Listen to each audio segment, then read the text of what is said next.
Dans les actualités, l'Ukraine frappée par une cyberattaque d'ampleur qui a émis des messages sur les principaux sites gouvernementaux ukrainiens avertissant les citoyens d'avoir peur et de s'attendre au pire. La Russie a bien sûr déployé 100 000 soldats à la frontière ukrainienne. L'Union européenne a condamné ce sabotage informatique et l'OTAN va renforcer sa coopération avec l'Ukraine. Correspondance Gulliver Krag.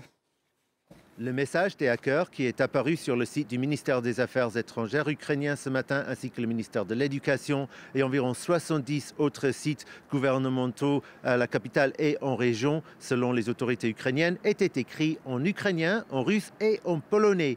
Clairement, il y avait une tentative de faire passer cela pour un message des nationalistes polonais qui menaceraient les Ukrainiens d'une revanche pour les attaques contre les Polonais habitants en Ukraine qui ont eu lieu dans les années 40. Mais un responsable du ministère des Affaires étrangères ukrainien qu'on a pu joindre ce matin nous a confié que l'Ukraine soupçonne tout de même peut-être plutôt la Russie dans cette affaire, ne serait-ce que parce que la Russie a déjà eu recours à ce genre de tactiques, les cyberattaques et les tentatives de créer des tensions entre Polonais et Ukrainiens. Mais officiellement, Kiev n'accuse personne pour le moment, mais se limite à dire qu'elle enquête sur cet événement et que les données personnelles des internautes n'ont pas fuité selon les services de sécurité ukrainiens.